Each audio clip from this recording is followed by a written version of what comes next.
The New York Knicks have had a relatively quiet offseason. Dante DiVincenzo was a nice pickup, but they're still in need of a big wing player that could shoot, defend, and score efficiently. The Knicks have targeted OG Anunoby to fill that void, but the Raptors want a monster haul for him. Over the regular season, it was reported that the Raptors were looking for a Donovan Mitchell level trade package in exchange for OG Anunoby, and it was also reported that the Knicks offered the Raptors multiple first round picks in exchange for OG, but they said no. OG would be a perfect pickup for the Knicks, but it looks like the cost is way too high for a trade for them to be worth it. But there's another player that checks all those boxes that the Knicks need that could be available for a much cheaper price, and that player is Tobias Harris.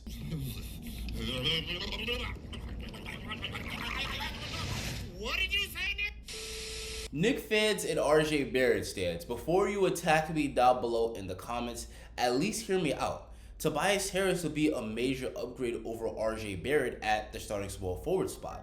He would satisfy the Knicks' need for a starting three that can shoot, score, and defend at a high level. He's coming off a season where he averaged 15 points, 5 boards, and 2.5 assists per game, and while the scoring isn't very high, that's largely because he had to adapt to a fourth option role behind Joel Embiid, James Harden, and Tyrese Maxey last season.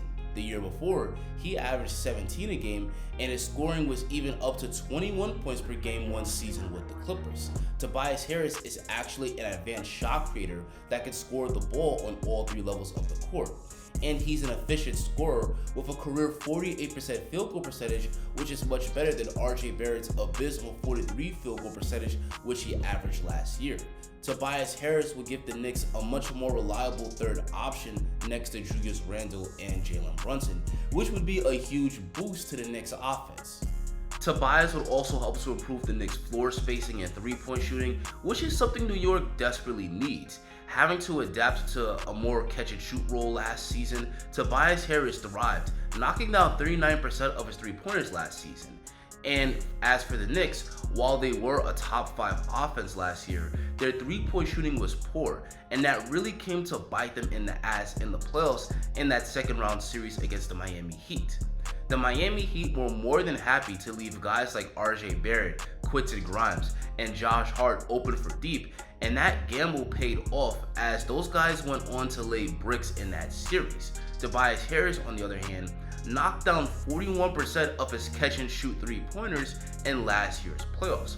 Tobias Harris' ability to drain the open three would improve the Knicks' floor spacing and give guys like Jalen Brunson and Julius Randle much more room to isolate and devastate. Lastly, Tobias Harris would also boost the Knicks' team defense. Now, the Knicks do have some good defensive wings, but they lack one with size that can cover the bigger wing scores in the NBA. Tobias Harris at 6'8" with a 6'11" wingspan is built to guard the bigger wings, and in recent years, he's turned himself into a solid defender for the Sixers, often given the job of guarding the other team's top perimeter option. So now that I explained how Tobias Harris would improve the Knicks, let's discuss a potential trade. Tobias only has 1 more year left on his contract, so the Sixers don't have a ton of leverage in trade talks since they could end up losing him next year for nothing.